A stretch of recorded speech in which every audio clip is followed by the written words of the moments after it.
essayer de les ranger d'une manière vierge, puisque Mercure est en domicile en phase dans le signe de la Vierge, les ranger de manière vierge, de manière à ce qu'on puisse en faire quelque chose de cette eau. Sinon, c'est juste une immensité d'un océan, et c'est joli, on regarde, on admire, et on rêve, et on aspire à plein de trucs, mais au final, on fait rien. Pour faire quelque chose, il faut déjà y réfléchir, et pour y réfléchir, il faut un Mercure en Poisson qui va, ça va pas être évident, parce que voilà, les bras dans la flotte, on arrive à moins faire de choses, hein, on arrive à moins à réfléchir peut-être moins vite avec toute cette pression du fond des océans, mais si on y arrive, avec son petit sous-marin mercurien, là, à ce moment-là, on va peut-être pouvoir avoir de sacrées réflexions qui vont se permettre de se comprendre soi-même et de comprendre les émotions environnantes.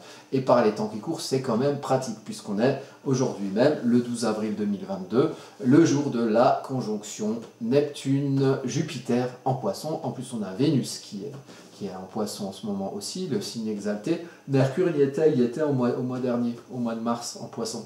Donc voilà, c'était mon petit tour de Mercure, le messager des dieux. J'espère que j'ai été le plus clair possible, il y avait quand même plein de choses à dire. La proximité du Soleil fait que, le fait que Mercure est une planète qui n'est jamais très loin du Soleil, c'était quand même des choses à préciser. Mercure Prométhée, Mercure Épiméthée. N'hésitez pas à aller voir sur des sites d'astro pour préciser tout ça. Il y a des tas de sites d'astro très bien.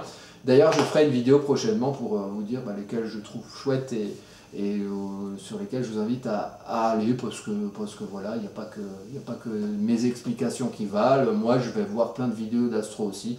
Donc, il n'y a pas de raison. Allez, on se dit à bientôt. Flexion, réflexion, comme on dit, et à la prochaine vidéo.